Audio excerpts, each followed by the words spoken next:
The scream tore through the trees, before Wren even understood she was making it. Cold water rushed around her knees as she stumbled through the shallow river. One twin clutched against each hip, her heart slamming so hard she thought it would break her ribs. Behind her, the howls of the hunting party grew louder, closer, hungry. She had maybe 60 seconds before they reached the water's edge, and 60 seconds was not enough time to disappear. She had known this day might come. She had trained for it, planned escape routes for it, whispered warnings about it into her children's small ears since the moment they could understand words. But knowing a storm is coming never quite prepares a person for the moment lightning actually strikes. "Mama, I can run," whispered Finn, her son, barely 7 years old, his voice shaking, but his jaw set with a courage that broke her heart. His sister Leora said nothing. She simply gripped tighter, her small fingers digging into Wren's shoulder, her eyes wide and fixed on the tree line, where shapes were beginning to move. Wren did not answer him. She could not spare the breath. She pushed forward through the current, feeling the cold bite into her legs, feeling the weight of both children pulling at her spine, feeling the unmistakable vibration of paws striking earth somewhere behind her. She had chosen this river crossing for a reason. The water broke scent trails. If she could just get across, just get deep enough into the old growth on the other side, she had a chance. The Silver Woods had a reputation. Packs for 3 territories overspoke of it in hushed, uneasy tones, the way people speak of places where something once went terribly wrong, and never quite finished going wrong. Nobody patrolled it. Nobody claimed it. Even the boldest young wolves, the ones who liked to prove themselves by breaking rules, gave the tree line a wide and respectful distance. Wren had grown up hearing those stories too, tales meant to frighten pups into obedience, warnings about shadows that moved without bodies, and cold spots where the temperature dropped for no reason at all. She did not believe in any of it, but she believed in what fear could do for her. A place that terrified everyone else was the only place a hunted woman and 2 small children could hope to vanish completely. She reached the far bank and hauled herself up, mud sucking at her boots, and did not look back. Looking back cost time, and time was the only currency she had left. She ran until the trees swallowed the last of the daylight, until the howls behind her faded into something distant and uncertain, until her lungs burned and her legs trembled, and Leora had gone still and quiet against her shoulder, in the particular stillness of a child too frightened to cry. Only when true darkness settled over the woods did Wren finally stop, pressing her back against the trunk of an ancient oak, sliding down until she sat among its roots with both children pulled into her lap. She held them there for a long time, listening to the forest breathe around her, waiting for footsteps that never came. They had lost the trail, or the hunting party had simply refused to cross into the Silver Woods, exactly as she had gambled they would. Either way, for the first time in hours, Wren allowed herself to exhale. "Are we safe now?" Finn asked, his voice small in the dark. "For tonight," Wren said, because she had promised herself long ago never to lie to her children about the things that mattered. "We are safe for tonight." It had been 10 years since she fled her home pack. 10 years since she had made the choice that put a target on her back, and on the backs of 2 children who had never asked to be born into danger. 10 years of moving, of building small, quiet lives, and abandoning them the moment they felt too solid, too findable. She had thought she understood exhaustion before. She had not understood anything. The twins had been infants the last time she'd had to run like this, too young to remember the terror of it, too young to carry any of the weight. Now they were 7, old enough to understand exactly what was happening, old enough to be frightened in ways that infants simply could not be, and that made everything so much harder. She had watched Finn's small face during the chase, had seen him trying so hard to be brave, trying to be helpful, trying to be the kind of son who did not slow his mother down. No child should have to try that hard. Leora had barely spoken during the crossing, and Leora barely speaking was its own kind of alarm bell, because Leora was the twin who filled silences, who chattered and hummed and asked 100 questions before breakfast. Her silence tonight said more than any scream could have. Wren pressed a kiss to each small head, and made herself think, made herself plan, because falling apart was a luxury reserved for people who did not have children depending on them to hold the world together. They needed shelter before the temperature dropped further. They needed water that was not standing and stagnant. They needed distance, More distance. Always more distance, even from a forest that everyone else feared to enter. Because fear was not the same thing as safety, and Wren had learned the hard way never to confuse the two. She rose, knees protesting, and gathered the twins close again. Just a little further, she told them. Then we rest properly. They walked for another hour, through undergrowth, so thick, it seemed the forest had never known a single visitor. Roots twisting, like something deliberate, branches forming canopies so dense that even the moon struggled to find its way through. It should have been eerie. In some way it was. But there was also something oddly peaceful about it. An isolation so complete, it felt almost like protection, as though the trees themselves had agreed to keep her secret. Eventually she found what she was looking for. A shallow cave carved into a low rocky rise, dry inside, defensible, small enough to warm quickly with body heat alone. She settled the twins onto a bed of gathered leaves and sat at the entrance, keeping watch long after both children had finally, mercifully, fallen asleep. In the quiet, her mind went where it always went, when the running finally stopped, and there was nothing left to distract her, back to the night she had left everything behind. Back to a name she had trained herself not to think, not to speak, not even to remember in the shape of his face for longer than a heartbeat at a time, because remembering too much made the leaving hurt all over again, and she did not have room in her chest for that kind of pain, alongside everything else she carried. Kale. Even unspoken, even guarded behind 10 years of careful discipline, the name still landed like a stone dropped into still water, sending ripples through everything. She had been young then, younger than she liked to admit now when she looked at how much had changed. She had been proud too, proud enough to believe that love could outrun politics, that two people from bloodlines never meant to cross could simply choose each other and have the world accept it. She had learned otherwise in the cruelest way possible, learned it from whispered threats in dark corridors, learned it from the particular look certain members of the court gave her whenever they thought she wasn't watching, a look that promised something far worse than exile if she stayed and let her secret be discovered. She had not told him she was carrying his children. That was the choice that still woke her some nights, still sat in her chest like a stone she could never quite put down. She had told herself it was mercy, that knowing would only put him in an impossible position between the woman he loved and the pack he was born to lead. She had told herself 100 reasons over the years, and some nights she almost believed all of them. But mostly what she remembered was fear, pure and simple, the kind that strips away every complicated justification and leaves only one instinct standing: protect the children, whatever the cost. So she had run, and she had kept running, town to town, forest to forest, always one step ahead of pack scouts who never quite stopped looking, because bloodlines like hers were not the sort that people simply forgot about. Someone somewhere had decided, 10 years ago, that her children posed a threat significant enough to justify hunting a mother and her infants across territories. She still did not know exactly who, or why the threat had never expired, only that it hadn't, that tonight's chase proved it as clearly as anything could. She looked down at the twins sleeping curled together, moonlight finding its way through a gap in the cave mouth to touch their faces. Finn had her chin, her stubbornness, but his eyes, and the particular gold flecks, scattered through the brown, were entirely his father's, unmistakably, undeniably.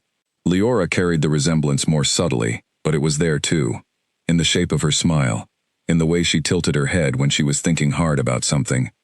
They were beautiful children. They were also, Wren knew with a certainty that never fully left her, walking proof of a bloodline claim that certain powerful people would very much prefer did not exist. That was the danger, not simply who their father was, but what their existence meant for questions of succession and legitimacy that ran far deeper than she had ever fully understood, even after 10 years of running from the consequences. Tomorrow she would need to find fresh water, food, some way to keep them fed in a forest with an evil reputation, and, so far as she had seen, remarkably little in the way of easy game. Tomorrow she would need to start building whatever came next, the way she had started building it a dozen times before in a dozen other places. But tonight, she allowed herself simply to watch her children breathe, to feel the small miracle of their continued survival, and to be grateful, fiercely and completely grateful, that the Silver Woods had lived up to its terrifying reputation, just long enough to let her hunters lose their nerve. She did not sleep. She sat at the mouth of the cave with her back straight, and her senses stretched wide into the darkness, and she made herself a promise she had made 100 times before, and somehow always found the strength to keep. Whatever it cost her, whatever she had to sacrifice, her children would grow up. They would grow up safe, even if safe meant hidden, even if hidden meant lonely, even if lonely meant a life built entirely around a secret too dangerous to ever set down. Morning came slowly, gray light seeping through the canopy in patient degrees rather than any sudden dawn. Ren used the quiet hours to explore, moving carefully, memorizing landmarks, searching for the kind of details that would matter later. A stream with clean running water perhaps a mile to the east, dense clusters of berry bushes that suggested the forest was not quite as barren as its reputation implied, a rocky outcropping that could eventually be shaped into something more permanent than a temporary cave. By the time the twins woke, blinking and disoriented in unfamiliar surroundings, Ren had already begun to see the shape of a plan. Not a good plan, not an easy one, but a plan, and after 10 years on the run, she had learned that a plan was sometimes the only thing standing between fear and despair. "Where are we?" Leora asked, her voice small, but steadier than it had been the night before, which Ren took as a good sign. "Somewhere new," Ren said, keeping her tone light, deliberately light, because children took their emotional cues from the adults around them, and she refused to hand her twins any more fear than they had already been forced to carry. "Somewhere we're going to build a home." "Is it safe here?" Finn asked, echoing his sister's unspoken question, his eyes scanning the strange shadowed trees with the wary alertness of a child who had learned far too young that danger could come from anywhere. Ren looked out at the ancient trees, at the strange stillness of a forest that everyone else in the world had decided to fear and avoid, and for the first time in a very long while, she let herself believe something close to hope. "I think it might be," she said. "I think this might finally be the place nobody thinks to look." She was wrong about that, though she would not learn how wrong for nearly 10 more years. But in that gray morning light, with her children finally calm, and the immediate danger behind them, Ren allowed herself to believe in the promise of the Silver Woods, in the strange safety of a place too frightening for anyone else to enter. It would be the last easy morning she had, for a very long time, though of course, she had no way of knowing that yet. All she knew was that her children were breathing, that the hunters had lost the trail, and that somewhere deep within these ancient shadowed trees, she finally had a chance to build the quiet life she had been chasing for a decade. She gathered the twins close one more time, pressing a kiss to each forehead, and then she rose, brushed the dirt from her knees, and began the long work of turning a hiding place into a home. The work began with shelter. A cave was not a home, and a home was what her children needed if they were going to stop flinching at every snapped twig and every distant howl. Ren spent the first 3 days scouting the terrain around the rocky outcropping she had found, testing the ground for stability, checking for signs of larger predators, mapping every escape route twice over out of habit she could not break, even in a place that felt, against all reason, strangely undisturbed. She found no predators.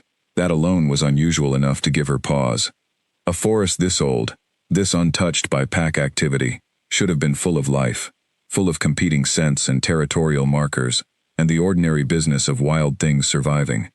Instead, there was only a kind of hush, as though the woods themselves were holding their breath, watching, waiting to see what she would do with the trust she had placed in them. She did not let herself dwell on it. Whatever the reason for the emptiness, it worked in her favor, and a woman running for her children's lives did not have the luxury of questioning good fortune too closely. By the end of the first week, they had a proper shelter built into the rock face, walls reinforced with packed earth and woven branches, a small fire pit dug well back from the entrance so the light would not carry far into the trees. Finn took to the work with an energy that surprised her, hauling stones twice his size, insisting on helping, even when his small hands blistered and bled. Leora, quieter, found her purpose in organizing, in sorting the berries and roots Ren gathered each day, in humming softly to herself as she worked, the sound slowly returning to something like the girl she had been before the chase. Ren watched them both with a fierce, aching pride that never quite left her chest. They were resilient in ways she had not fully appreciated until she saw it tested. They adapted. They found small joys even in exhaustion and fear, chasing fireflies at dusk, inventing games from pebbles and pine cones, falling asleep tangled together each night, as though some part of them still needed to prove, even in sleep, that they had not lost each other. She taught them the rules early, the same rules she had taught them in every temporary home before this one, though she made them more urgent here, more absolute. Never shift where eyes might see. Never speak of where they had come from, not even to each other when they thought she wasn't listening. Never wander past the markers she set at the edges of their small territory, no matter how curious the forest beyond might seem. "Why can't we ever tell anyone about before?" Leora asked one evening, poking at the fire with a long stick, her expression caught somewhere between curiosity and the particular caution she had learned far too young. Wren considered her answer carefully, the way she always did with questions like this, weighing how much truth a 7-year-old could carry, without it crushing her. "Because some things are dangerous simply by being known," she said finally. "It isn't your fault, and it isn't anything you did wrong. But there are people out there who would hurt us, if they knew certain things about your father's family. So we keep those things safe, the same way we keep ourselves safe. Understood?" Leora nodded slowly, and Finn, sitting close beside her, nodded too, though Wren could see the questions still forming behind his eyes, questions he was learning, far too early, to swallow rather than ask. She hated that lesson more than any other she had ever taught them. She hated that her children were learning caution before they had fully learned wonder, learning silence before they had learned to trust their own voices completely. But the alternative was worse. The alternative was the hunting party from 3 days ago, the shapes moving through the tree line, the scream that had torn out of her before she'd even realized she was making it. As the weeks passed, the shelter became something closer to a home. Wren mapped the forest more thoroughly, discovering a wider variety of edible plants than she had first believed existed, discovering, too, a strange quality to certain clearings, patches of ground where the air felt subtly different, charged somehow, though she could never quite identify why. She avoided those clearings out of instinct, rather than any concrete reason, the same instinct that had kept her alive through a decade of running. The twins grew stronger, more confident, more themselves again. Finn began sneaking further from their small camp each day, testing the boundaries she had set, always claiming afterward that he had simply lost track of time. Wren scolded him each time, gently but firmly, and each time he promised to be more careful, and each time, within days, he tested the boundary again anyway, because some part of him, some part inherited from a father he did not remember, simply could not resist the pull of unexplored ground. She should have worried more about that particular trait. She did worry, in the quiet moments before sleep, in the careful way she watched him wander a little further each week, but she also could not bring herself to crush it entirely, could not bring herself to raise a son who flinched from curiosity the way she had learned to flinch from open doors and unfamiliar faces. Some part of her wanted him to have this, at least, this small freedom to explore a forest that had, so far, kept its promise of safety. She could not have known, in those early weeks of building a home from nothing, that the very trait she refused to fully suppress in her son would one day be the thread that unraveled everything she had worked so hard to hide. She could not have known that curiosity, passed down through blood neither of them could deny, would eventually lead a stranger's eyes to find her son's face and see, unmistakably, a reflection of his own. For now, there was only the quiet work of survival, the slow rebuilding of trust between a mother and 2 children who had learned the hard way that safety could vanish in the space of a single scream. For now, there was only the silver woods, ancient and watchful, and strangely, impossibly still, holding its secrets closed the same way Wren held hers, waiting for the day both would finally be forced into the light. 10 years passed, the way a river wears down stone, so slowly you barely notice the shape changing, until one day, you look, and everything is different. Finn and Leora were no longer small children, clinging to their mother's hips in a river crossing. They were 17 now, tall and quick and sharp in ways that still occasionally startled Wren when she caught sight of them in unexpected light, as though her memory kept trying to hold on to the babies she had carried through the water, and her eyes kept insisting on showing her the young adults they had become instead. The home they had built had grown too, over the years, from a reinforced cave into something closer to an actual dwelling, walls thickened and weatherproofed, a second small structure added nearby for storing food through the harsher months. a garden Leora had cultivated with patient determination, despite Wren's early doubts about anything growing well in soil this shaded. Somehow it had grown well. Somehow, against every expectation Wren had carried into these woods a decade earlier, they had built a life here, quiet and hidden and, in its own strange way, good. The rules had not softened, even as the years passed. If anything, Wren enforced them more carefully now, because teenagers tested boundaries in ways small children never could, with a confidence and physical capability that made every act of curiosity carry higher stakes. Finn still wandered, still pushed the edges of the territory she had marked out for them, though now his wandering took him further, sometimes for hours at a stretch, and Wren's worry had grown alongside his freedom in a way that never quite let her rest easy. "You smell like the Eastern Ridge again," she said one evening, watching him duck into their home with the particular energy of someone who had been running, actually running, the way wolves ran when they let their other shape take over completely. Finn had the grace to look at least partially sheepish. "I stayed inside the markers," he said, which was true, technically, though Wren had noticed over the past year that he had a talent for finding the very edge of true and standing there comfortably. "The markers exist for a reason," Wren said, though there was less heat in it than there might have been years earlier. She had learned, slowly, and with considerable reluctance, that some battles were not worth fighting, with a son who had inherited more stubbornness than sense, from both sides of his bloodline. Leora, sitting near the small fire with a basket of gathered roots in her lap, glanced up with the knowing look she so often wore when her brother was in the process of talking his way out of trouble. "He says the deer are bigger out there," she offered, not quite hiding her amusement. "The deer are the same size everywhere, Finn." "They're not," Finn said, with the absolute conviction of a young man who had clearly spent considerable time thinking about deer. "The Eastern Ridge deer are enormous. I think it's something about the water out there." Wren let the argument go, mostly because she was tired, and mostly because some part of her recognized in her son's restlessness, an inheritance she could not fight, even if she wanted to. His father had been like this too, she remembered, though she rarely let herself remember much of anything about Cale these days, had trained the habit out of herself the way a person trains any wound to stop aching quite so sharply. But some things surfaced anyway, unbidden, in moments like this one, watching her son's face animate with the particular restless energy that came from being built for territory far larger than the small hidden corner of forest she had confined him to. She worried, sometimes, that she had done him a disservice, raising a boy with an alpha's instincts inside a cage built from necessity rather than cruelty, though the distinction mattered less to a young man's restless spirit than she wished it did. She worried the same about Leora, though her daughter's restlessness expressed itself differently, in questions rather than wandering, in a hunger for stories about the world beyond the tree line that Wren was careful never to satisfy too completely. "Tell us again about the packs," Leora said that night, as she so often did, settling closer to the fire once the roots had been sorted and stored. "The ones near where you grew up."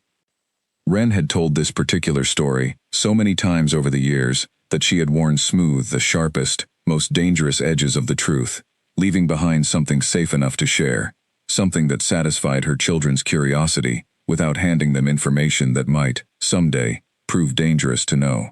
She told them about pack structure, about territory and hierarchy, about the strange formal customs that governed how packs interacted with one another, all of it true, all of it carefully stripped of names and specifics that might matter. She never told them about the alpha bloodline. She never told them why they were hiding, only that some things were dangerous simply by being known. The same explanation she had given Leora 10 years earlier, worn now into something like ritual between them, comfortable in its familiarity even as both twins had long since outgrown the age where such vague answers should have satisfied them. "You'll understand everything when you're older," she told them, the same promise she had made 100 times before, and watched the same flicker of frustration pass across both their faces, the particular frustration of young adults who suspected, correctly, that they were being protected from something, rather than simply waiting to grow into an explanation. She hated the lie of omission, even as she told it. She hated watching her children grow into people fully capable of handling difficult truths, while she continued to withhold the most difficult truth of all. But every time she came close to telling them everything, every time the words gathered at the back of her throat, She remembered the hunting party from 10 years earlier, remembered the scream that had torn out of her without permission, remembered that knowledge itself had nearly gotten them all killed once already. So she kept the silence, and told herself it was love, and mostly believed it, on the nights when belief came easily. The forest had changed too, in ways subtle enough that Wren had spent years, half convinced she was imagining things. The strange clearings she had noticed in those first weeks, the ones with air that felt charged and different, had grown more numerous, or perhaps she had simply grown more attuned to noticing them. Some nights, standing watch while the twins slept, she thought she heard something moving through those clearings, something too quiet for an ordinary animal, too deliberate. She never investigated. She had built her entire survival around avoiding unnecessary risk, and whatever moved through those strange clearings, she had no intention of finding out firsthand. Finn had no such restraint. He had mentioned, more than once, catching glimpses of movement near the eastern ridge, shapes he could never quite identify before they vanished, though he always described the sightings with more curiosity than fear, which worried Wren more than actual fear would have. Probably just deer, he said dismissively, the same excuse he gave for most things these days. Deer don't move like that, Wren said, though she had no real evidence to support the claim beyond her own uneasy instinct. Maybe the strange deer then. The big ones from the eastern ridge. Leora laughed at that, and even Wren found herself smiling despite the underlying worry, because some habits of family, of easy affection between siblings, could not be entirely dampened even by a decade spent hiding from a danger neither twin fully understood. But the smile faded quickly whenever Wren was alone again, whenever the fire burned low, and the forest settled into its nighttime hush, and she had nothing left to distract her from the growing certainty, sharpened by a decade of instinct honed through necessity, that something in the silver woods was shifting. She could not name what, exactly. She only knew that the forest which had kept them safe for 10 years no longer felt quite as still, quite as forgotten, as it once had. Something was changing at the edges of their hidden world. She simply did not yet know that the change had a name, a face, and eyes, the exact shade of gold as her son's. She began sleeping less that year, or perhaps sleeping less was simply the natural consequence of watching her children grow into shapes too large for the small, careful life she had built around them. Finn's shoulders had broadened over the past 2 years, in a way that reminded her, painfully, of a man she had spent a decade trying not to remember. Leora's instincts had sharpened too, in quieter ways, an unnerving ability to sense tension in a room before anyone had spoken a word of it, a trait Wren recognized because she had spent years training herself into the very same watchfulness. She began walking the boundary markers more often, checking each one by hand, rather than relying on scent and memory alone, replacing the ones that had weathered, adding new markers further out, where Finn's wandering had begun to push. It was exhausting work, layered on top of the exhausting work of raising 2 nearly grown children in isolation, but she did not know how to stop doing it. Vigilance had become as essential to her as breathing, and she had long since given up hoping that would ever change. One evening, returning from the eastern boundary later than she had intended, she found both twins waiting for her outside their home, matching expressions of concern drawn across their faces, in a way that made her stomach drop before either of them said a word. "You were gone a long time," Leora said, arms crossed, doing a poor job of hiding how worried she had been. "I lost track of the light," Wren admitted, which was true, though not the whole truth. The whole truth was that she had caught, for just a moment, a scent on the eastern wind that she had not smelled in 10 years, something achingly, impossibly familiar, gone again, before she could be certain she had not imagined it entirely. She told herself she had imagined it. She told herself the same thing for 3 more days, even as the scent returned twice more, faint and fleeting, always from the same direction, always vanishing, before she could trust her own senses enough to react. She did not tell the twins.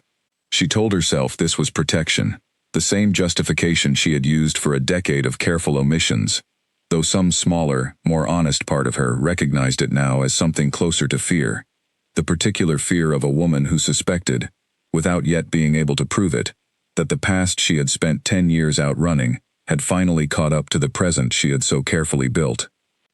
She began sleeping even less after that, spending her nights at the edge of their small territory instead, watching the eastern tree line with a vigilance that left her exhausted by morning and no closer to understanding what, exactly, she was watching for.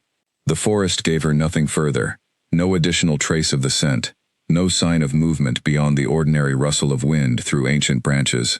She began to wonder, in her more exhausted moments, whether 10 years of hiding had finally worn down her mind, as thoroughly as it had worn down every other part of her. But the wondering never fully convinced her. Some instinct, honed through a decade of narrow escapes, refused to let the matter rest, refused to let her dismiss what her senses had told her clearly enough 3 separate times. Something had crossed into the eastern edge of the Silver Woods, something that carried a scent she had spent 10 years trying to forget. She did not yet know his name had followed her into these trees. She only knew, with the same bone-deep certainty that had once sent her running through a river in the dead of night, that the quiet life she had built for her children was no longer quite as safe as it had been the morning before. Cale stood at the edge of a territory his scouts refused to enter, watching the tree line of the Silver Woods with an expression that made even his most seasoned warriors keep a careful distance. He had not planned to come here personally. He had not planned, if he was honest with himself, to think about this stretch of forgotten forest at all, not this year, not any year, not until his border patrol had returned 3 nights ago with reports too strange to dismiss and too vague to act on without seeing the ground himself. 10 years as Alpha King of the Ashbourne Pack had taught him many things, chief among them the danger of ignoring reports that unsettled his most experienced people. His scouts did not unsettle easily. They had faced rival packs, territorial disputes, the occasional rogue wolf desperate enough to challenge pack law, all without the particular unease that had colored their voices 3 nights ago when describing movement along the eastern boundary of a forest everyone had agreed, decades earlier, was not worth the trouble of claiming. Probably nothing, his second-in-command, a broad-shouldered wolf named Dorian, had offered, though even he had not sounded fully convinced. Cale had learned to trust his instincts over the years, had built an entire reign on the strength of that trust, and his instincts were telling him, with an insistence he could not quite explain, that this particular nothing deserved his personal attention. So here he stood, at the edge of trees that most of his pack avoided out of old superstition, studying the shadowed interior, with the careful patience of a man who had learned long ago that impatience got warriors killed. The forest looked, from this vantage point, exactly as unremarkable as its reputation suggested it should not be. No obvious threat presented itself. No sign of the movement his scouts had reported disturbed the stillness of the canopy. And yet something held him at the boundary a moment longer than necessary, some instinct he could not name pulling his attention deeper into the trees, the same instinct that had never once failed him in a decade of leadership. He stepped across the tree line. The change was subtle but immediate, a shift in the quality of the air, a hush that felt deliberate rather than simply the ordinary quiet of undisturbed woodland. Cale moved carefully, senses stretched wide, cataloging every detail with the practiced thoroughness of a man who had spent his entire adult life learning to read danger before it read him. He found nothing threatening in the first hour of exploration.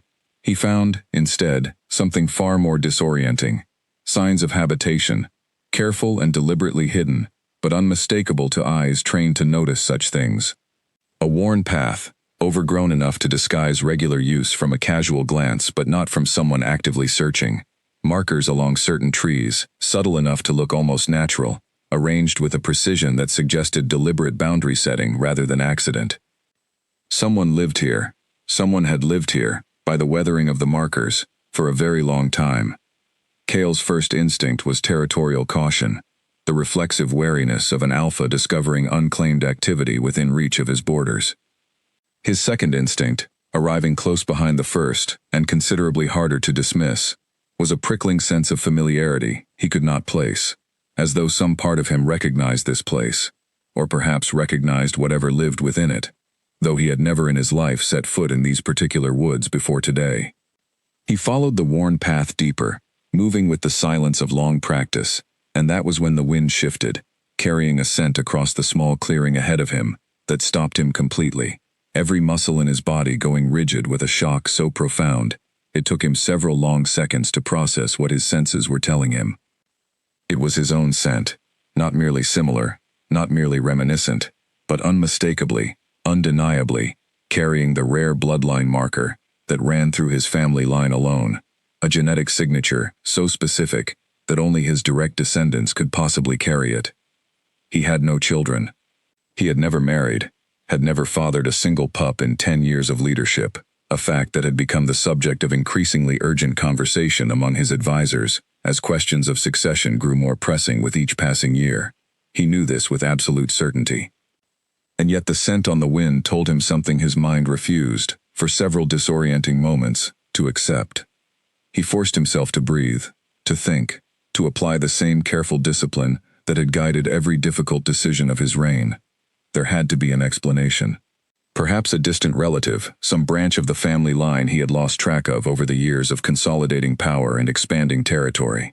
Perhaps the scent was fainter than it seemed, distorted by distance and wind into something that only resembled his own bloodline marker, rather than truly matching it. He followed the scent anyway, because whatever explanation eventually surfaced, he could not simply walk away from a mystery this significant, not when it touched something as fundamental as his own bloodline, not when his entire reign had been built on the careful, thorough investigation of anything that threatened the stability he had spent a decade constructing. The trail led him along the worn path for the better part of an hour, deeper into the forest than any of his scouts had reported venturing, the scent growing stronger, and then fainter, in irregular patterns, that suggested whoever carried it moved unpredictably through this territory, familiar enough with the terrain to navigate it with confidence. He was so focused on tracking the scent that he nearly missed the sound of movement ahead, a rustle of underbrush too deliberate to be wind, too light to be a large predator. He froze, drawing on years of hunting instinct, and watched as a young man emerged from the trees perhaps 30 yards ahead, moving with an unmistakable alpha's grace, despite what looked, to Cale's practiced eye, like largely untrained instincts. The young man could not have been more than 17 or 18, tall and broad through the shoulders, in a way that suggested he would grow taller and broader still, moving through the forest with a confidence that spoke of a lifetime spent navigating these particular trees. He had not yet noticed Cale's presence, his attention fixed on something in the branches above, and for a long moment, Cale simply watched him, cataloging details with a growing sense of disbelief that threatened to overwhelm even his considerable discipline. The shape of the jaw, the particular set of the shoulders. Then, as the young man turned slightly, catching a shaft of afternoon light, his eyes, gold-flecked eyes, the exact shade that had looked back at Cale from his own reflection every single day of his life, the exact shade that ran through his bloodline, and no other, as far as he had ever known. The young man's head snapped up, alerted by some instinct of his own, and their eyes met across the clearing. For a suspended moment, neither of them moved. Cale saw the shock register on the young man's face, saw recognition flicker there too, though clearly not recognition of Cale specifically, more the wary recognition of a stranger who understood, on some instinctive level, that he had just been discovered doing something he was not supposed to be doing. Then the young man bolted, vanishing into the underbrush, with a speed that confirmed everything Cale's instincts had already told him, a speed and grace that no ordinary young wolf possessed, without exceptional bloodline behind it. Cale did not give chase, not immediately. He stood rooted to the spot, his mind working through implications too significant to process quickly, too significant to simply accept without further investigation. A young man with his eyes. A young man with his scent, moving through a forest that his scouts had described only in uneasy, half-formed reports of unexplained activity. He thought of the markers along the trees, the careful hidden boundaries of someone who had built a deliberately secret life within reach of his territory. He thought of 10 years of unanswered questions about a woman he had once loved, with a completeness that had frightened him even at the time, a woman who had vanished without warning, without explanation, leaving behind nothing but silence, and a wound that had never fully healed no matter how thoroughly he had buried it beneath the demands of leadership. He had told himself, over the years, that she had simply changed her mind, that whatever she had once felt for him had not been strong enough to survive the complications their bond would have created. He had told himself many things, all of them designed to make the silence bearable. None of them, he now understood with a certainty that shook him to his core, actually true. He began walking in the direction the young man had fled, slower now, more deliberate, giving himself time to think, Time to prepare for whatever waited at the end of this particular trail. Whatever he found, he understood already that it would change everything he thought he knew about the past decade of his life. The forest grew thicker around him as he walked, the light dimming beneath a denser canopy, and somewhere ahead, faint but unmistakable now that he knew exactly what he was searching for, the scent grew steadily stronger, carrying him forward through trees that seemed, for reasons he could not fully explain, to be guiding him toward a truth he had spent 10 years believing he would never uncover. He passed the boundary markers he had noticed earlier, seeing them now with entirely new understanding, no longer simply signs of habitation, but deliberate warnings, carefully placed to alert whoever lived beyond them of any approaching threat. Whoever had built this hidden life had built it with real skill, real understanding of how to disappear completely, and Cale found himself, despite the storm of emotion churning through his chest, genuinely impressed by the thoroughness of it. He thought of his own decade, the long years of consolidating power, expanding territory, fending off challenges from rivals who saw his youth at the time of his ascension as weakness to be exploited.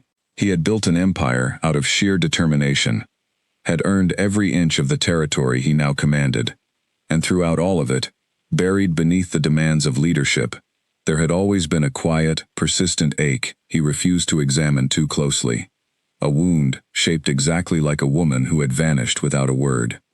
He had asked, in those first desperate months after she disappeared, every contact he had, every scout, every informant willing to accept his coin. He had found nothing, not a trace, not a rumor, as though she had simply ceased to exist the night she left. He had told himself, eventually, that continuing to search was its own kind of weakness, that a king could not afford to spend his resources chasing a woman who had clearly chosen to be gone. He had stopped looking. He had never, not for a single day in 10 years, stopped wondering. Now, walking deeper into a forest that had somehow hidden an entire secret life within reach of his own territory, he wondered whether stopping had been the greatest mistake of his reign. The trees began to thin ahead, revealing the edge of a small clearing, and Cale slowed his pace further, drawing on every ounce of discipline he possessed to keep his approach steady rather than reckless. Whatever waited in that clearing deserved a careful reckoning, rather than the flood of raw emotion currently threatening to overwhelm him. He caught sight of a structure through the remaining trees, modest, but clearly built with real care, walls of packed earth and woven branches reinforced against a low rocky rise, smoke rising faintly from somewhere near its entrance. A small garden grew along one side, neat rows suggesting years of patient cultivation. It looked, more than anything else, like a home, the kind of home built by someone who had intended, from the very beginning, to stay. He stopped at the tree line, unwilling yet to cross fully into the clearing, and studied the structure with a strange, aching recognition he could not fully explain. He had never seen this place before in his life, and yet something about its careful construction, its quiet resilience against a decade of forest weather, spoke to him of a determination he recognized intimately, the same determination that had once looked at him across a crowded hall and decided, against every political obstacle in their path, that they were worth the risk. A second figure emerged from the structure's entrance, younger, and Cale's chest tightened at the sight of unmistakable similarities, though this figure was clearly female, her features carrying a subtler echo of the resemblance he had seen so starkly in the young man from the clearing. Twins, he understood suddenly, the realization landing with the force of a physical blow. Not one child but two, both bearing traces of a bloodline he had believed, until this very afternoon, belonged to him alone. The young woman's head turned sharply toward the tree line, some instinct alerting her to his presence despite his careful stillness, and for a moment her eyes found his across the distance, wide and startled and unmistakably, achingly familiar in their shape if not their color. Cale did not move.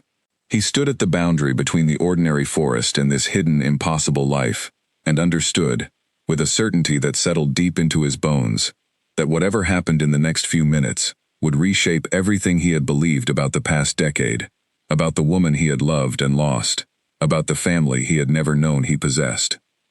He stepped forward, out of the shadow of the trees, into the clearing, into the light. Leora froze at the sight of the stranger stepping out from the tree line, every instinct her mother had spent 17 years drilling into her screaming at once that something was deeply, irreversibly wrong. She had been sorting the morning's harvest of roots when Finn came crashing through the underbrush minutes earlier, breathless and pale, describing a man in the eastern clearing with eyes exactly like his own. She had not fully believed him. She believed him now, watching that same stranger cross the boundary of their small territory, with a quiet, deliberate confidence that made her blood run cold. "Mother," she called, her voice sharper than she intended, and heard the word carry through the trees toward the garden, where Wren had been working since dawn. The stranger stopped a short distance from the entrance, making no move to come closer, simply standing there, with an expression Leora could not fully read, something caught between shock and desperate hope, and a grief so old it had settled permanently into the lines of his face. He was tall, broad through the shoulders, in a way that made Leora think, with an unsettling jolt, of her brother, and his eyes, when they finally found hers directly, were unmistakably the same shade that looked back at her every time she caught her own reflection in still water. Wren appeared at the edge of the garden, dirt still on her hands, and went utterly still. Leora had never seen her mother go still like that before. In 17 years of watching Wren navigate every possible danger with quick, decisive action, she had never once witnessed this particular stillness, the stillness of a person who had been struck by something too large and too sudden to process through ordinary reaction. "Kale," Wren said, and the name landed in the clearing like a stone dropped into deep water, sending ripples through everything. Leora's mind raced to place the name, some distant echo of a story her mother had told years ago. A story about pack politics and forbidden bloodlines, stripped, as always, of any specific names or details that might have made it dangerous to know. She had never once suspected that story carried a name attached to it, and certainly never suspected that name belonged to the father she had spent her entire life being told was dead. "You're supposed to be dead," Leora heard herself say, the words escaping before she could stop them, before she could fully understand the accusation buried inside them. The stranger, Kale, flinched at the words as though they had struck him physically, his gaze shifting from Wren to Leora, and then, as Finn stepped cautiously out from behind the storage structure, where he had retreated moments earlier, to his son, taking in both twins with an expression of dawning, overwhelming realization. "I am very much alive," he said quietly, his voice carrying a controlled steadiness that Leora suspected cost him considerable effort to maintain, though clearly I have missed a great deal. Wren crossed the clearing in quick, urgent strides, putting herself between Kale and the twins with an instinctive protectiveness that Leora recognized from countless smaller moments over the years. The same protectiveness that had kept them moving from home to home, that had taught them to hide their scent and mask their instincts, and never, ever, trust a stranger's approach. "How did you find us?" Wren said, and it was not quite a question, more a demand, sharp-edged with a fear Leora had rarely heard in her mother's voice. "I followed a scent I did not understand until I saw him," Kale said, his eyes flicking briefly toward Finn, before returning to Wren, holding her gaze with an intensity that made Leora distinctly uncomfortable, as though she were witnessing something private that 10 years of separation had not managed to erase. 10 years, Wren. 10 years of silence, and you never once thought to tell me I had children. The words landed hard, and Leora watched her mother absorb them without flinching, watched the careful, guarded expression Wren had worn for as long as Leora could remember settle even more firmly into place. A shield built from a decade of practice at hiding exactly this kind of confrontation. "I had my reasons," Wren said. "I am certain you did. I would very much like to hear them." Finn moved closer to his sister, and Leora felt him take her hand, the same instinctive gesture they had shared since infancy, seeking and offering reassurance in equal measure. Neither of them spoke. Neither of them fully understood, in this first disorienting moment, exactly what they were witnessing, only that the careful, contained world their mother had built around them for 17 years had just cracked wide open, revealing something enormous and complicated on the other side. "Who is he?" Finn finally asked, quietly enough that only Leora could hear. "I think," Leora said slowly, watching the tense, charged silence stretching between their mother and the stranger, "I think he might be our father." Finn's hand tightened around hers, and neither of them said anything further, both too stunned to process the implications fully, both simply watching, as two people who had once, clearly, loved each other very much, stood facing one another, across a decade of separation and unanswered questions, neither willing yet to be the first to fully close the distance between them. Ren felt the weight of both children's stares behind her, felt the full magnitude of the moment pressing down on her chest, until it became difficult to draw a full breath. 17 years of careful planning, of rehearsed explanations she had never actually expected to need, and in this single unguarded moment, every prepared word had abandoned her completely.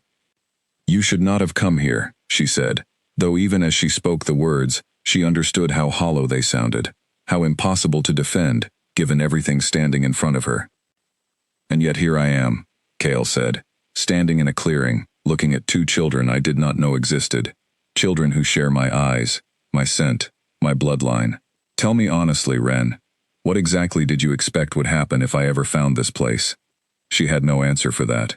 She had spent a decade so thoroughly focused on the mechanics of hiding, on boundary markers and scent masking, and the careful discipline of never letting her guard down, that she had never once allowed herself to fully imagine this exact moment, the moment her carefully built world collided directly with the past she had spent so long running from. "There were threats," she said finally, forcing the words out past the tightness in her throat. "Against the twins. Against me. I did not run from you, Cale. I ran to keep them alive." Something shifted in his expression at that, the controlled anger softening slightly into something more complicated, though the hurt beneath it remained unmistakable. "Threats from whom?" "I do not fully know," Ren admitted. "I only know they were real enough that staying was not an option. I made the only choice I could see that kept our children breathing." Behind her, she felt Finn shift his weight, restless with questions he was clearly struggling to hold back, and Leora's hand tightening around her brother's, in the same protective instinct Ren had spent years teaching them both. Whatever came next in this conversation, she understood with sudden clarity that it could no longer happen in whispers meant to shield her children from a truth they had already, irreversibly, begun to uncover.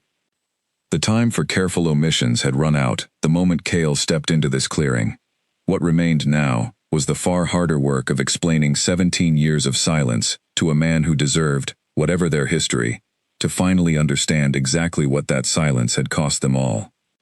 Ren finally invited Cale inside once the initial shock had settled into something more manageable, though inviting him across the threshold of the home she had built felt like handing over one more piece of the fortress she had spent 17 years constructing. Finn and Leora hovered near the entrance, unwilling to leave the room but equally unwilling to insert themselves fully into a conversation that clearly carried weight neither of them yet fully understood. "Sit," Ren said, gesturing toward the low bench near the fire pit, and Cale did, folding his tall frame into the modest space with a careful deliberateness that suggested he was doing everything in his power to seem less threatening than a king accustomed to command naturally appeared. "Start from the beginning," he said, "all of it. I have spent 10 years believing you simply stopped loving me. I would like to finally understand what actually happened." Ren sat across from him, hands folded tightly in her lap, and let herself, for the first time in a decade, speak the full truth she had carried alone for far too long. "It started before I left," she said, "small things at first. Warnings, delivered carefully enough that I could almost convince myself I was imagining them. A member of your court cornered me privately, perhaps 4 months before I disappeared, and made it very clear that a bloodline claim like ours, uniting our two lines, was considered by certain powerful people to be a direct threat to the established order of succession." Cale's jaw tightened. "Who?" "I never learned a name I could be certain of," Ren admitted. "The warning came wrapped in careful deniability, the kind designed specifically so I could never prove it happened at all, but the message was unmistakable. If I stayed, if our bond became public knowledge, the consequences would extend beyond simply me. You should have told me," Cale said, and though his voice remained controlled, Leora, still hovering near the doorway, could hear the raw edge beneath it. "And done what?" Ren said, her own composure finally cracking slightly under the weight of a decade's accumulated grief. "You were newly ascended, Cale, barely established as Alpha King, facing challenges from every direction, fighting to prove yourself capable of holding power at all. If I had told you what was happening, you would have had to choose between protecting me and protecting the stability of your entire reign. I refuse to force that choice onto you. And then I discovered I was carrying the twins, and the calculation changed entirely. It was no longer only my safety at risk, it was theirs. Finn stepped fully into the room now, unable to hold himself back any longer, his young face carrying an intensity that mirrored his father's far more than Ren had ever fully let herself notice before this moment. "You could have told him after we were born," he said. "Once we existed, why keep hiding it for 17 more years?" Ren turned to face her son directly, understanding that this question, more than any other, deserved her fullest honesty. "Because the threat never went away," she said. "I tried, in those early months, to find some safe way to reach out, some path that would not put all of us in danger. Every path I considered ended the same way, with the very real possibility that revealing your existence would simply give whoever wanted us gone a clearer target to aim at. So I made the hardest choice of my life. I chose silence, because silence, however much it cost us, kept you both alive." The room fell quiet for a long moment, the fire crackling softly in the space between all of them. 4 people bound together by blood, and separated by a decade of secrets none of them had fully chosen. "I searched for you," Cale said finally, his voice quieter now, stripped of its earlier controlled anger. "In those first months, I used every resource available to me, every contact, every informant. I found nothing. Eventually I told myself continuing to search was a weakness I could not afford, that a king, grieving a lost love, could not effectively lead a pack facing constant challenges to its stability. I stopped looking. I have spent 10 years telling myself that was the responsible choice." "It likely saved our lives," Ren said quietly. "If you had found us, whoever issued that original warning would have known exactly where to look as well." Leora, still standing near the doorway, finally found her voice. "Who would want us dead simply for existing?" Ren hesitated, and Cale, watching her hesitation with the sharp attentiveness of a man who had spent a decade learning to read the smallest details for signs of danger, answered before she could. "Bloodline politics," he said. "Our 2 family lines carry rare markers that, combined, would produce heirs with an unusually strong claim to leadership, stronger perhaps than certain factions within my own court would prefer to see consolidated in a single line. Your existence, both of you, represents a threat to whatever balance of power those factions have spent years carefully arranging."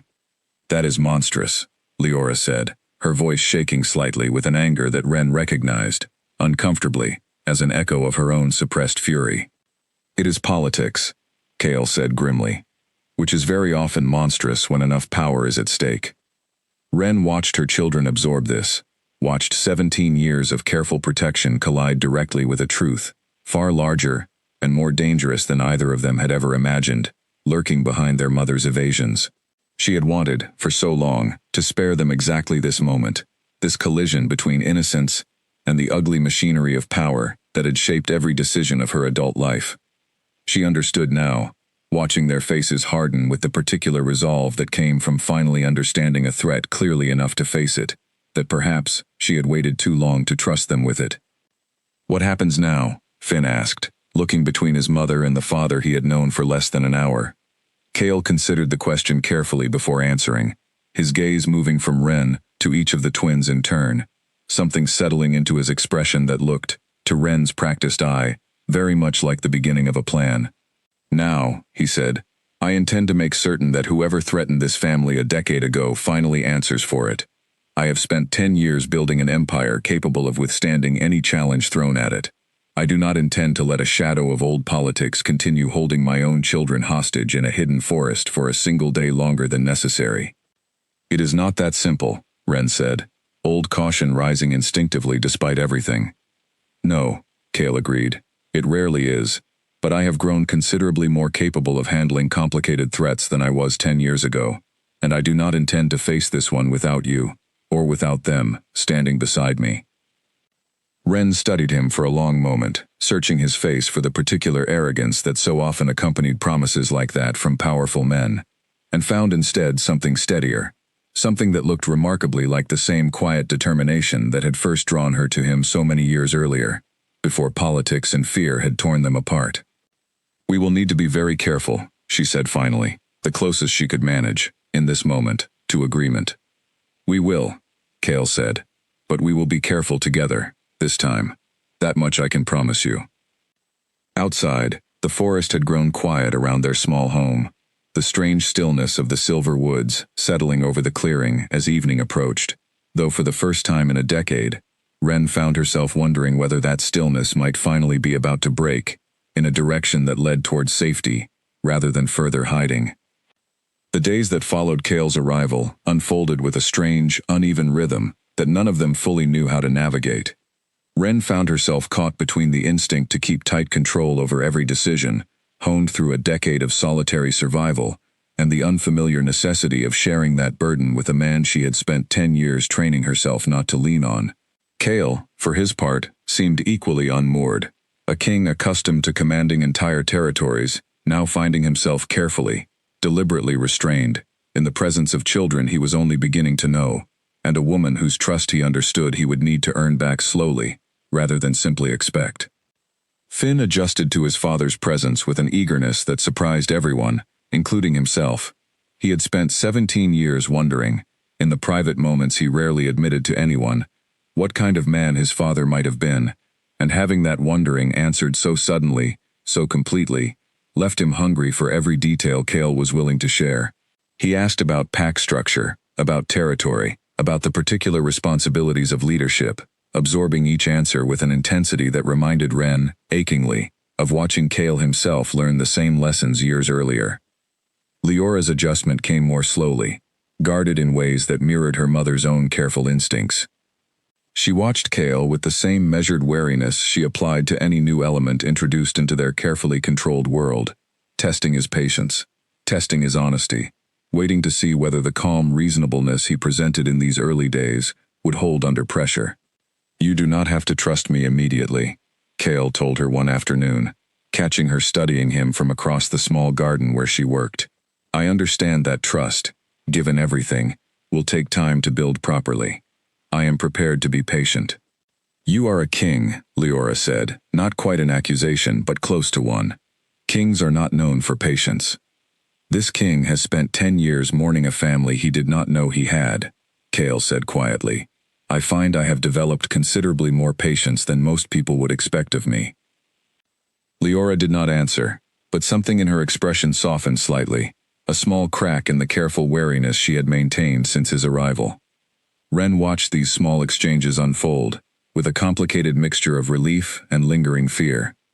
Relief, because some part of her had spent a decade grieving the family life she had denied her children, the presence of a father, the simple, ordinary comfort of not carrying every burden alone. Fear, because a decade of careful hiding had taught her that comfort was often the precursor to danger, that letting her guard down, even slightly, had cost her everything once before. She raised the concern with Kale directly, on the 4th evening after his arrival, once the twins had finally settled into sleep, and the fire had burned down to embers between them. "We cannot simply return to your territory," she said.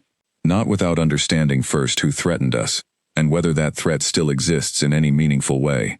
Walking the twins directly into danger because we finally feel safe enough to hope would undo everything I spent a decade protecting them from." Kale nodded slowly, his expression carrying the particular gravity of a man already turning the problem over in his mind. "I agree. I have already begun making careful inquiries, discreet ones, through channels I trust completely.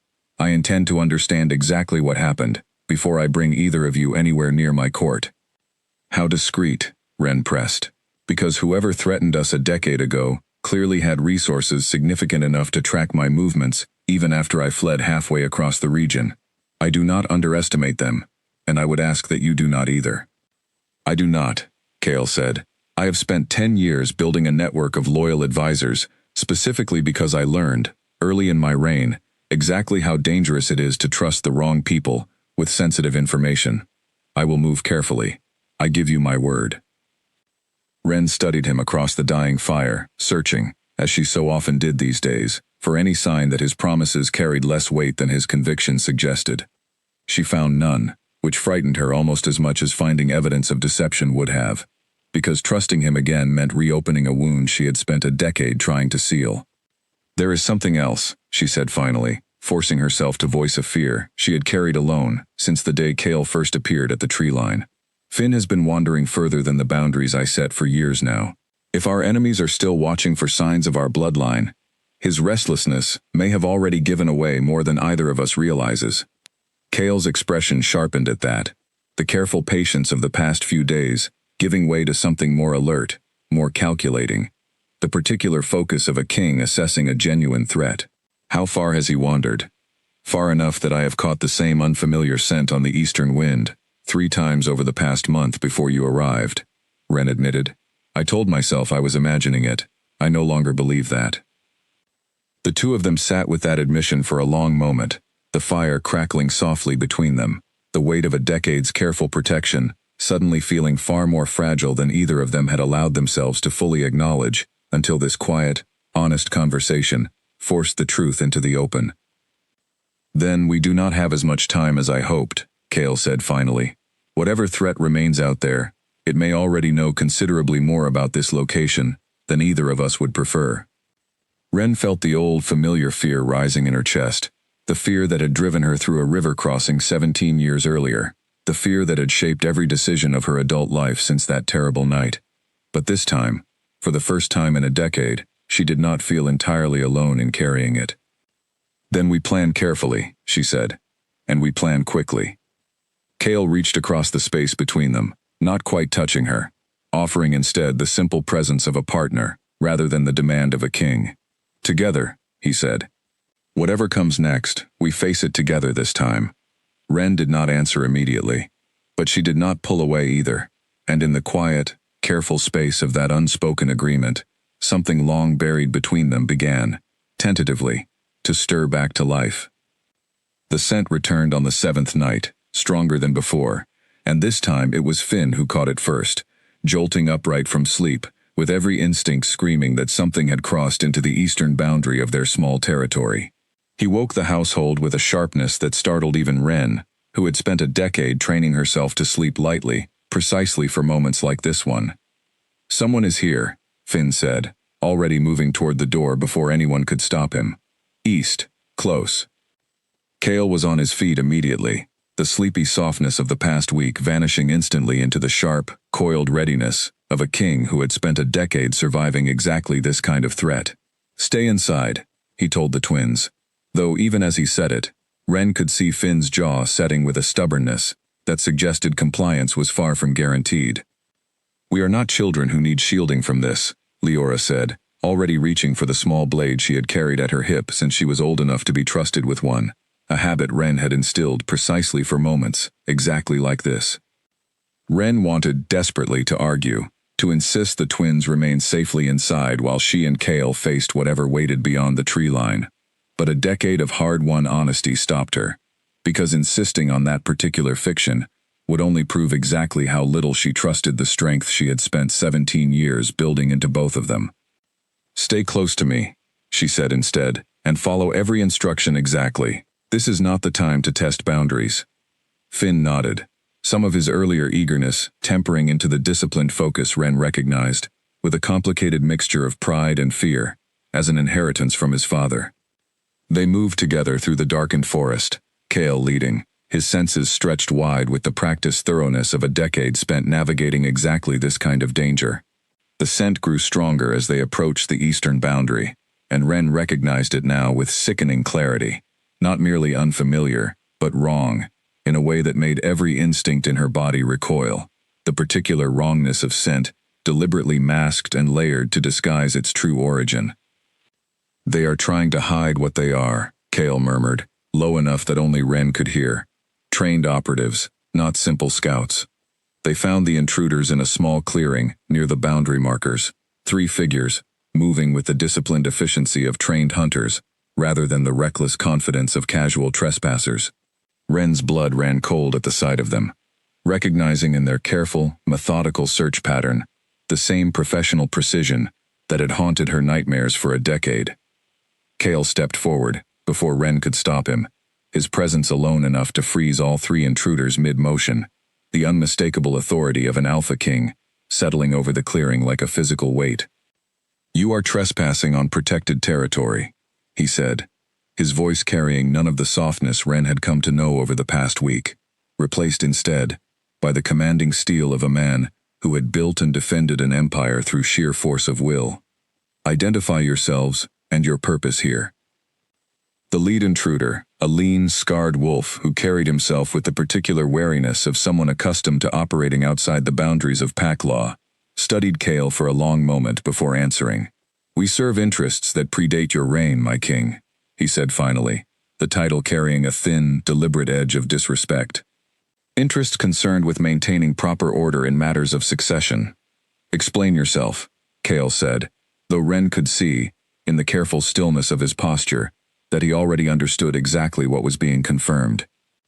"The woman standing beside you was warned, many years ago, to remain apart from your bloodline," the scarred wolf continued. "Her continued survival, and the survival of any offspring she may have produced, represents an unacceptable complication to the stability certain members of your court have worked very hard to preserve. We were simply verifying whether that complication still required attention." Finn moved instinctively closer to his sister, and Ren felt her heart clench at the casual, chilling way the intruder discussed the potential elimination of her children, as though it were nothing more than routine maintenance of political order. "Name the members of my court who issued this order," Kale said, his voice dropping into something dangerously quiet. The scarred wolf smiled thinly. "I am afraid my discretion extends considerably further than that, my king. Perhaps you should ask yourself instead, who among your closest advisors has most benefited from your continued lack of a confirmed heir these past 10 years? The words landed with devastating precision, and Ren watched Kale absorb the implication with a controlled fury that frightened her more than any outburst could have. Someone close to him, someone he trusted enough to keep near his throne, had spent a decade orchestrating a threat against his own children. "You will leave this territory immediately," Kale said, "and you will carry a message back to whoever sent you. The threat against this family ends today. Anyone who continues to pursue it will answer to me directly, without the protection of anonymity they have relied upon for far too long." The three intruders exchanged a brief, calculating glance before the scarred leader inclined his head in something that was not quite deference. "As you wish, my king, though I would advise caution. The interests we serve have proven remarkably patient over the past decade. Patience of that particular quality does not simply vanish because you have finally discovered what it was protecting itself from."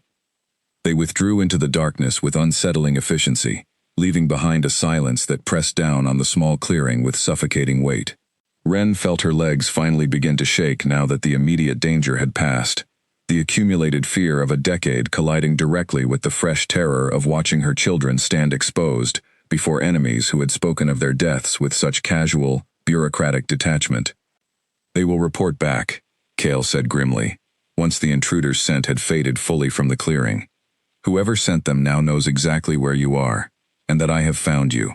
We no longer have the luxury of careful, patient planning." "What do we do?" Leora asked, her voice steadier than Ren expected, though her hand had not left the blade at her hip.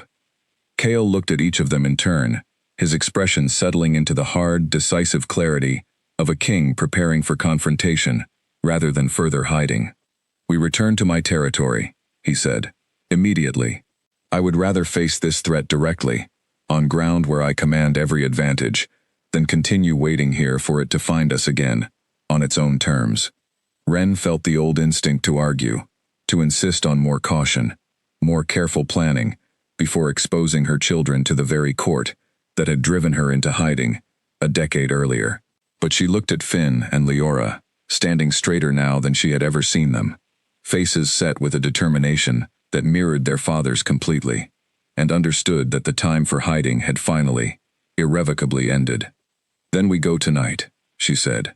"Before they have time to prepare a welcome, we cannot survive." Kale nodded once, sharp and decisive, and together they turned back toward the small home that had sheltered them for a decade, already beginning the urgent work of preparing to leave the only sanctuary Ren's children had ever known. The journey out of the Silver Woods felt entirely different from the desperate flight that had brought Ren into these trees 17 years earlier. Where that first journey had been chaos and terror, this departure carried the disciplined urgency of people moving with clear purpose.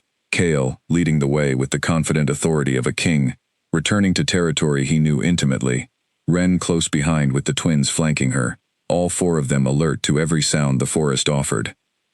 They traveled through the night and into the following day, pausing only when exhaustion demanded it, and Wren found herself watching her children navigate the unfamiliar terrain beyond their hidden home with a complicated mixture of pride and grief.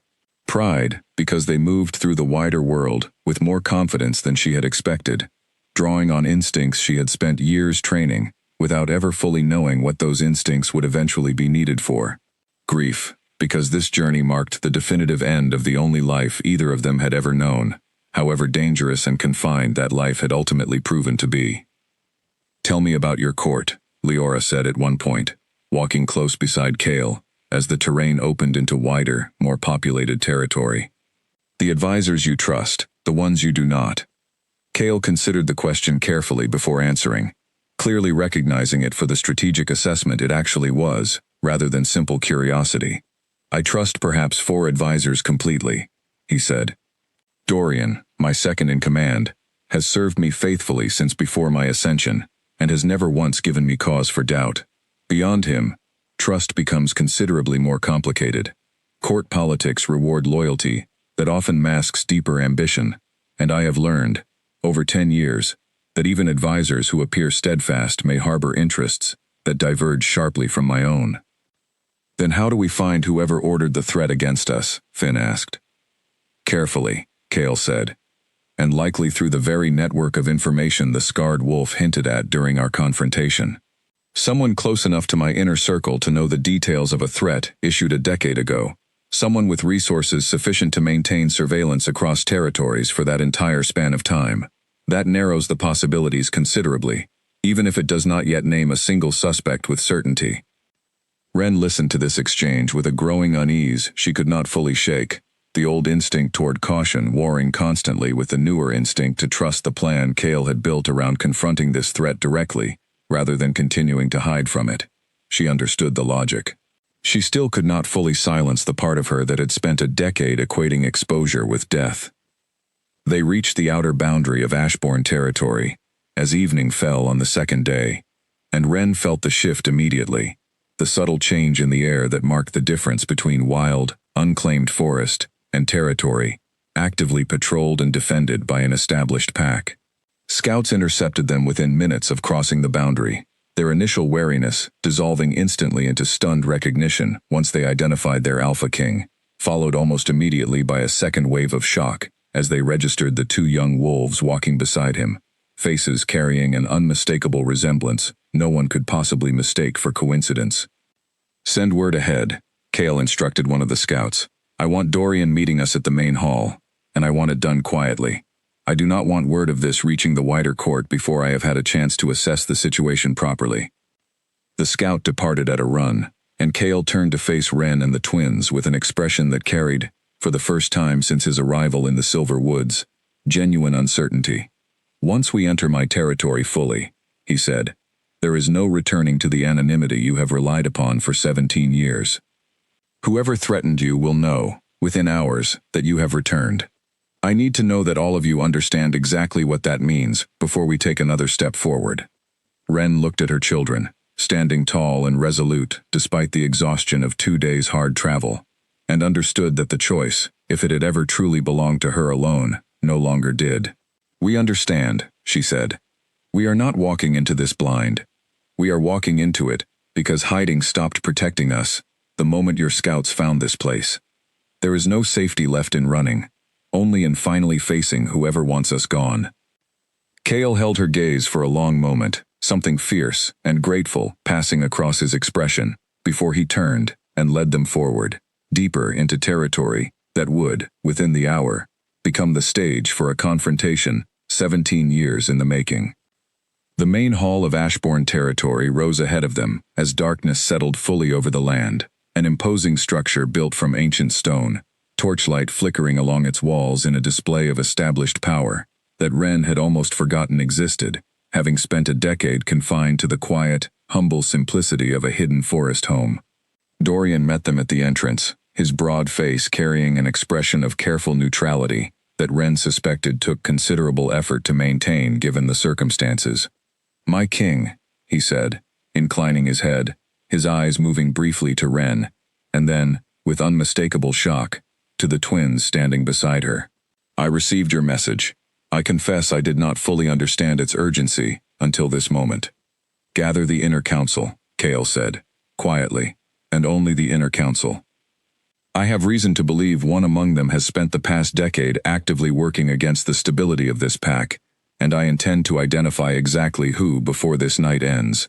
Dorian's expression sharpened immediately, the careful neutrality giving way to sharp, focused attention. You believe the threat comes from within our own walls.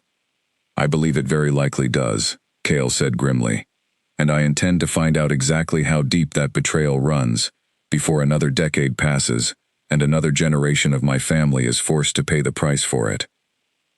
Ren felt Finn and Leora move closer to her as the massive doors of the main hall swung open before them, revealing a grand space bathed in torchlight, and understood, with a certainty that settled deep into her bones, that whatever confrontation waited within those walls would finally, irrevocably determine whether the family she had fought so desperately to protect for 17 years might finally, truly be safe. The inner council assembled within the hour, 7 advisors gathering around the great stone table at the heart of the hall, their expressions ranging from carefully masked curiosity to open shock as they took in the sight of 2 young wolves standing beside their king, bearing his features so plainly that denial would have been laughable. Ren stood close to the twins, every instinct honed through a decade of danger screaming at her to watch each face carefully, to catalog every flicker of reaction for the telltale sign of guilt she had come here specifically to find. Kale did not waste time on preamble. 17 years ago, he said, his voice carrying clearly through the stone hall, a member of this court, or someone acting on behalf of a member of this court, threatened a woman I loved, and drove her from this territory, under fear for her life. That woman was carrying my children at the time, children who have spent their entire lives hidden away, because someone in this room, or someone connected to this room, decided their existence represented an unacceptable threat to their own ambitions. The silence that followed was absolute, 7 advisors sitting frozen around the stone table, and Ren watched each face with the desperate focus of a woman who had waited a decade for exactly this moment. Most carried genuine shock, the wide-eyed disbelief of people encountering a truth they had never suspected. One face, however, held something different, a stillness too controlled, too carefully composed against the surrounding chaos of reaction.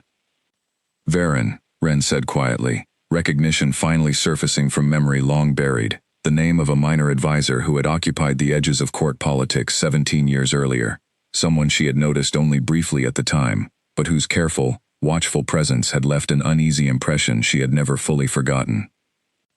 The advisor in question, a lean wolf with graying fur and sharp, calculating eyes, went very still at the sound of his name, and that stillness, more than any words, confirmed everything Ren had suspected the moment she recognized his face. I do not know what this woman is suggesting, Varen said, though his voice carried a thin, brittle quality that betrayed far more than his words intended. You cornered me privately, Ren said, stepping forward, 17 years of buried fury finally finding its voice. 4 months before I fled this territory, you told me a bloodline union between myself and the Alpha King would be considered a direct threat to established order, and you made it very clear what the consequences would be if I did not remove myself from his life entirely. Lies, Varen said, though the word came out considerably less convincing than he clearly intended.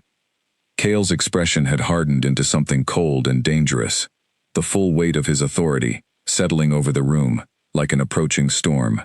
I sent men into the Silver Woods only days ago, he said, and they were confronted there by hunters serving interests, in their own words, that predate my reign. Interests concerned with maintaining proper order in matters of succession. That phrase, Varen, sounds remarkably like language I have heard you use in council sessions, regarding my continued lack of a confirmed heir. The other advisors around the table had begun shifting uneasily, the collective weight of suspicion turning fully toward Varen now, and Ren saw the moment his careful composure finally began to crack, calculation giving way to the panic of a man realizing his decade-long scheme had finally unraveled beyond his control. You do not understand the stakes, Varen said, abandoning denial entirely now, his voice rising with something between defiance and desperation. A bloodline union as powerful as theirs would have consolidated authority beyond anything this pack has ever known. Authority that certain factions, myself included, believed dangerous to the balance of power we had spent generations carefully maintaining. I did what was necessary to protect this pack from a threat you were too blinded by affection to properly assess. You threatened to murder my children, Ren said, her voice shaking now with an anger she had suppressed for 17 years, finally allowed its full expression. There is no political calculation that justifies that. The realm does not always reward mercy, Varen said, though even he seemed to hear how hollow the justification sounded once spoken aloud in front of the full council. Kale rose from his seat with slow, deliberate authority, and the entire hall seemed to hold its breath around him. You will be stripped of your position and your title, effective immediately, he said. You will face formal judgment before this council for crimes against the royal bloodline, crimes that carry, as you well know, the most severe consequences our law permits. And you will finally, after 10 years of hiding behind careful deniability, answer completely for every threat you orchestrated against my family. 2 guards moved forward at Kale's signal, flanking Varen on either side, and the disgraced advisor's earlier composure collapsed entirely into something closer to panic, as he understood, fully and finally, that his decade of careful scheming had reached its end. This is not finished, Varen said, as the guards began leading him from the hall. Others share my concerns about the dangers of consolidated power. You cannot silence an entire faction simply by removing me. Perhaps not, Kale said, but I intend to identify every one of them, and I intend to ensure my children never again spend a single day fearing for their lives because of politics they had no part in creating. The hall fell into a heavy, exhausted silence once Varen had been led away, the remaining advisors exchanging uneasy glances, clearly recalculating their own positions in light of the dramatic reversal they had just witnessed. Ren felt the tension finally begin to drain from her shoulders, 17 years of accumulated fear loosening its grip incrementally, as she watched the very real, tangible consequence of a threat finally being confronted, rather than endlessly evaded. Finn and Leora stood close beside her, both of them watching the proceedings with expressions caught somewhere between relief and lingering disbelief, the sudden, dramatic unveiling of an enemy who had shaped their entire lives without either of them ever knowing his name until this very hour. Is it over? Leora asked quietly, once the hall had begun to empty, and only Kale, Ren, and the twins remained near the great stone table. Kale considered the question, with the careful honesty Ren had come to recognize as central to his character, unwilling, even now, to offer false comfort, simply because it might feel good to hear. Varen's immediate threat is neutralized, he said. Whether others shared his particular concerns remains to be seen, but you no longer face this alone, hidden away with only your mother, standing between you and danger. Whatever remains of this threat, we will face it together, with the full strength of this pack behind us. Ren looked at her children, watching 17 years of careful hiding finally give way to something that looked, for the first time in a decade, remarkably like the beginning of real safety, and allowed herself, cautiously, to believe that the long, exhausting flight that had defined her entire adult life might finally, truly be drawing toward its end. 3 months passed before Ren finally allowed herself to fully exhale. 3 months of careful investigation that traced Varen's decade-long conspiracy back through a small network of sympathetic nobles, each one identified, confronted, and stripped of any position from which they might continue posing a threat to the family Kale had publicly, formally claimed as his own. The work had been slow and demanding, requiring patience that tested every instinct Ren still carried from her years of hiding, but it had also been thorough, and thoroughness, she had learned over 17 years of careful survival, was the only kind of safety worth trusting. The formal ceremony took place on a bright, clear morning at the heart of Ashbourne territory. The entire pack gathered to witness Kale publicly acknowledge Finn and Leora as his children and heirs, and to acknowledge Ren, standing beside him, as the woman who had protected that bloodline through a decade of danger no one else in the gathered crowd could fully comprehend. Ren stood at the center of it all, feeling the weight of hundreds of eyes upon her, and found, to her genuine surprise, that the exposure she had spent so long fearing no longer felt like danger at all, only relief, only the simple, profound comfort of finally standing in the light, after so many years, spent carefully hidden in shadow. Finn stood tall beside his father, already beginning to absorb the responsibilities of leadership, with an eagerness that made Cale's pride evident to everyone watching, his restless curiosity finally finding a proper outlet in the vast, complicated work of governing a territory far larger than anything he had ever imagined during his years confined to the Silver Woods. Leora, meanwhile, had found her own place within the court, her quiet observational instincts proving remarkably suited to advising on matters of security and strategy. The very skills Ren had once taught her, purely for survival, now becoming genuine strengths within a life no longer defined by hiding. "You did this," Cale said quietly, finding Ren at the edge of the gathered crowd once the formal ceremony had concluded, the noise of celebration rising around them. "Whatever safety our children now have, whatever future they now face, it exists because you kept them alive through years I can barely comprehend the difficulty of." "We did this," Ren corrected gently. "Together, in the end, even if it took us 17 years to finally reach that ending." Cale reached for her hand, and this time, unlike that first tentative moment beside the dying fire in the Silver Woods, she did not hesitate before letting him take it. "I would like very much," he said, "to spend whatever years remain to us, making up for the ones we lost, if you will allow it." Ren looked out at the celebration surrounding them, at Finn laughing with a group of young warriors already eager to earn his favor, at Leora, deep in serious conversation with Dorian about some point of strategy, at the bright, open sky stretching overhead, in a way she had rarely allowed herself to fully appreciate, during a decade spent watching the shadows of dense forest canopy instead. "I would like that very much," she said. They returned to the Silver Woods only once more, months later, not to hide, but to say a proper farewell to the small home that had sheltered them through the hardest years of their lives. The structure stood exactly as they had left it, walls still sturdy, the garden Leora had cultivated still stubbornly producing, despite months of neglect.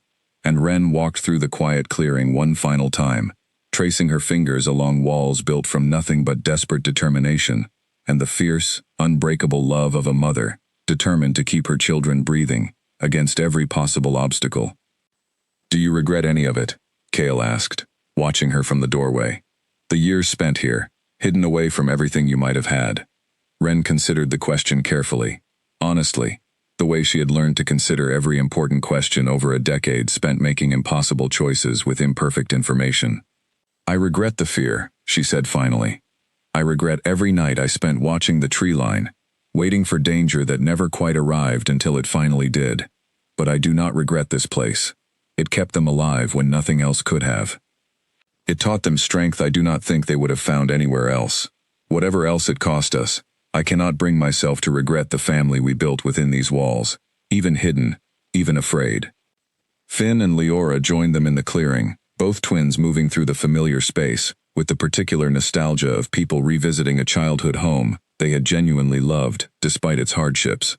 And for a long moment, the four of them simply stood together, in the quiet forest that had once been the only safety Ren could offer her children, now transformed into something closer to a monument, a testament to survival against odds that had once seemed, on that first desperate night beside the river, entirely insurmountable. "We should mark this place properly," Leora said eventually, "so it is never forgotten, whatever happens to the woods after we leave."